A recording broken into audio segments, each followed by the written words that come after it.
चलिए जी, very good morning. फिर कुछ क्वेश्चंस मैं लेके आई हूँ related to pharmacist, DI, GPAT, इन सभी में क्वेश्चंस आते हैं। बायोकेमिस्ट्री के आज मैं क्वेश्चंस लेके आई हूँ। देखो, कार्बोहाइड्रेट है ना, बायोकेमिस्ट्री में कार्बोहाइड्रेट में बहुत सारी साइकिल्स चलती हैं। ग्लाइकोलाइसिस साइकिल है, सिट्रिक एसिड साइकिल है, एचएमपी शंट है। इन सब में से कौन कौन से क्वेश्चंस बैठ सकते हैं या आए हुए हैं, वो सब क्वेश्चंस अपन एक साथ कवर करेंगे, तो आपको उस चीज से प्रॉफिट मिलेगा। आप ये 7-8 क्वेश्चन अच्छे से लर्न कर लीजिए, आपके काफी कुछ क्वेश्चन लगभग कवर हो जाएंगे। ठीक है, तो आज अपन क्या करेंगे, ग्लाइकोलाइसिस साइकिल से रिलेटेड जितने भी क्वेश्चंस आए हुए हैं या आ सकते हैं, आए हुए भी हैं ये क्वेश्चंस, तो आप इनको अच्छे से लर्न कीजिए, तो आपके काफी कुछ क्वेश्चंस लगभग हो जाएंगे ग्लाइकोलाइसिस से रिलेटेड क्वेश्चंस, राइट। तो अपन शुरू करते हैं। देखिए, सबसे पहले तो एक कार्बोहाइड्रेट से रिलेटेड साइकिल है ग्लाइकोलाइसिस। ठीक है, ग्लूकोज का ऑक्सीडेशन होता है। ठीक है, ग्लूकोज से आगे के देखिए, ग्लाइकोलाइसिस साइकिल क्या होती है, एक साइकिल है जो ग्लूकोज से शुरू होती है। ठीक है, तो सबसे पहली चीज आपको क्या याद रखनी है कार्बोहाइड्रेट के बारे में, कि इसका कॉमन फॉर्मूला क्या होता है, ये क्वेश्चन आ जाता है। तो CxH2O Y, ठीक है, ये इसका जनरल फॉर्मूला है, CxH2O Y। ये आपको याद रखना है, इसी फॉर्म में याद रखेंगे तो जब भी आएगा तो आपको कंफर्म हो जाएगा कि ये वाला होता है। अब देखिए, ग्लाइकोलाइसिस साइकिल से रिलेटेड फर्स्ट क्वेश्चन क्या आ सकता है, इसको एम्बेडेन मेयर हाफ पाथवे भी कहा जाता है। ये क्वेश्चन आता है, एम्बेडेन मेयर हाफ पाथवे मतलब EMP। EMP पाथवे मतलब ग्लाइकोलाइसिस साइकिल ही होती है, आपको याद रखना है। सेकेंड चीज, ग्लाइकोलाइसिस साइकिल में क्या होता है, एक ग्लूकोज मॉलिक्यूल से, ये कई बार क्वेश्चन आया हुआ है।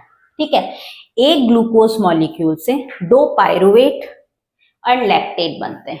लैक्टेट को याद रखने की आपको जरूरत नहीं है, ज्यादातर यही क्वेश्चन आया हुआ है कि ग्लाइकोलाइसिस साइकिल में एक ग्लूकोज मॉलिक्यूल से 2 पायरुवेट बनते हैं। ये आपको याद रखना है, कितने पायरुवेट बनते हैं, 2 पायरुवेट बनते हैं।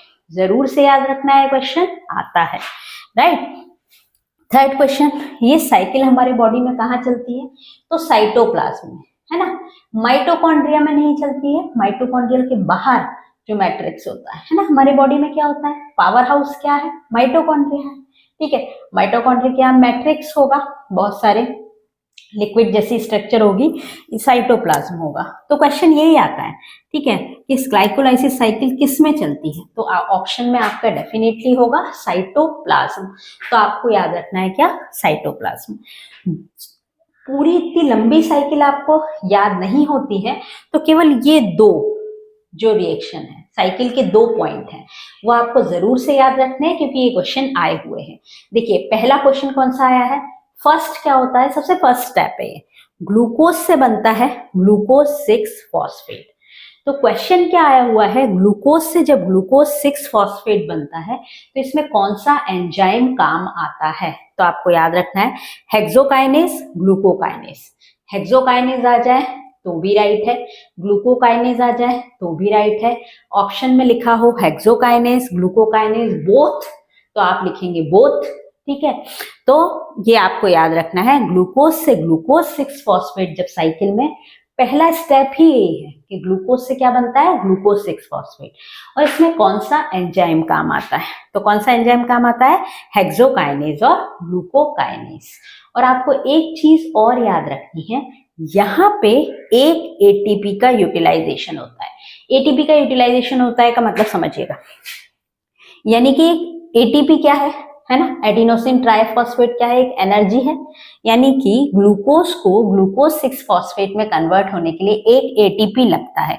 एटीपी किस में कन्वर्ट हो जाता है, एडीपी से। देखो, ट्राइफॉस्फेट है, एक फॉस्फेट, एक एनर्जी मिल गई, तब किस में कन्वर्ट हुआ, ग्लूकोज, ग्लूकोज 6 फॉस्फेट में। देखो, ये ट्राइफॉस्फेट है, ट्राइफॉस्फेट किस में कन्वर्ट हो गया, डाइफॉस्फेट में। ठीक है, एक इसका एक फॉस्फेट ग्रुप का हो गया, ये देखिए 6 फॉस्फेट बन गया। ठीक है, तो यहाँ पे एक एटीपी यूज होता है। तो ये दोनों क्वेश्चंस आए हुए हैं, ठीक है, कि ग्लूकोज से ग्लूकोज 6 फॉस्फेट बनता है जब, तो पहला क्वेश्चन आया हुआ है कि कौन सा एंजाइम यूज होता है, तो हेक्सोकाइनेज और ग्लूकोकाइनेज। दूसरा क्वेश्चन यूज आया हुआ है कि ग्लाइकोलाइसिस साइकिल में कहाँ एटीपी कंज्यूम होता है, यानी एटीपी का यूज होता है, तो फर्स्ट स्टेप में ही एटीपी लगता है। तो याद रखिएगा, अगर आपको स्टेप में ये वाली स्टेप दिखे ग्लूकोज से ग्लूकोज 6 फॉस्फेट, तो यही वो स्टेप है जहां पे एटीपी कंज्यूम होता है। एक तो ये है, एक और है, दोनों आपको याद रखनी है, ठीक है। अब देखिए, इतनी बड़ी साइकिल आपको याद नहीं रखने की जरूरत है। दूसरा एक और पार्ट है इस रिएक्शन का, जिसमें क्या होता है, फ्रक्टोज 6 फॉस्फेट से फ्रक्टोज 1,6 बाइफॉस्फेट बिसफॉस्फेट बनता है, ठीक है। फ्रक्टोज 6 फॉस्फेट है, सिंपल सा है, यहाँ 6 लगा हुआ है, 2 फॉस्फेट लग गए इसलिए 1,6 बिसफॉस्फेट, 2 फॉस्फेट ग्रुप लग गए। तो अब देखिए, पहला तो याद रखिए फ्रक्टोज 6 फॉस्फेट है, ठीक है, 1,6 2 फॉस्फेट ग्रुप लग गए, यानी फॉस्फेट लिया यानी एनर्जी ली। तो दूसरा क्वेश्चन यहाँ पे बनता है एटीपी से एडीपी, यहाँ पे भी एक एटीपी का यूटिलाइजेशन होता है। तो क्वेश्चन भी यही बनता है, कौन सा स्टेप है जिसमें एटीपी का यूटिलाइजेशन होता है, यानी एटीपी यूज होता है। तो फर्स्ट स्टेप तो अपना ग्लूकोज से ग्लूकोज 6 फॉस्फेट हो गया, दूसरा फ्रक्टोज 6 फॉस्फेट से फ्रक्टोज 1,6 बिसफॉस्फेट जब बनता है तो एक एटीपी का यूज होता है। पूरे ग्लाइकोलाइसिस साइकिल में केवल ये 2 ही स्टेप है जहाँ एटीपी का यूज होता है, यूटिलाइजेशन होता है, एटीपी काम में आते हैं। यानी ट्राइफॉस्फेट से क्या कन्वर्ट बन रहा है, डाइफॉस्फेट बन रहा है, और इसका एक फॉस्फेट ग्रुप कहाँ जुड़ जा रहा है, ये सबस्ट्रेट में जुड़ गया। देखो यहाँ एक ही फॉस्फेट है, यहाँ बिसफॉस्फेट है, 2 फॉस्फेट ग्रुप हो गए, ठीक है।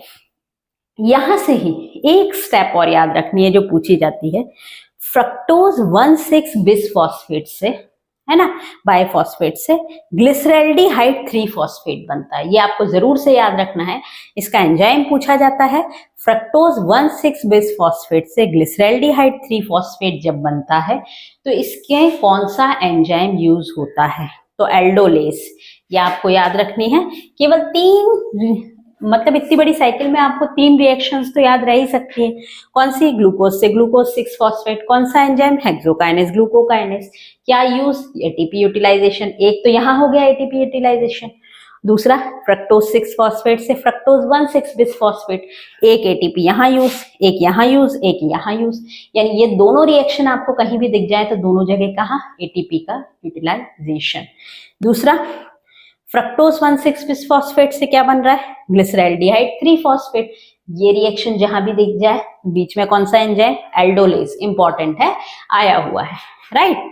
नेक्स्ट आप याद रखिएगा, जब भी स्टारवेशन यानी भूख की कंडीशन होती है तो ब्रेन जो हमारा होता है वो किस फॉर्म में एनर्जी को यूटिलाइज करता है, किस फॉर्म में फ्यूल लेता है, उसका एनर्जी सोर्स क्या होता है, ग्लूकोज। आपको ये याद रखना है, ये क्वेश्चन भी आया हुआ है कि भूख की कंडीशन में, स्टारवेशन की कंडीशन में, जहां ये वर्ड दिख जाए ना आपको, स्टारवेशन की कंडीशन में ब्रेन को कौन से कंपाउंड यानी कौन से मेजर फ्यूल सोर्स की जरूरत पड़ती है, तो ग्लूकोज की जरूरत पड़ती है।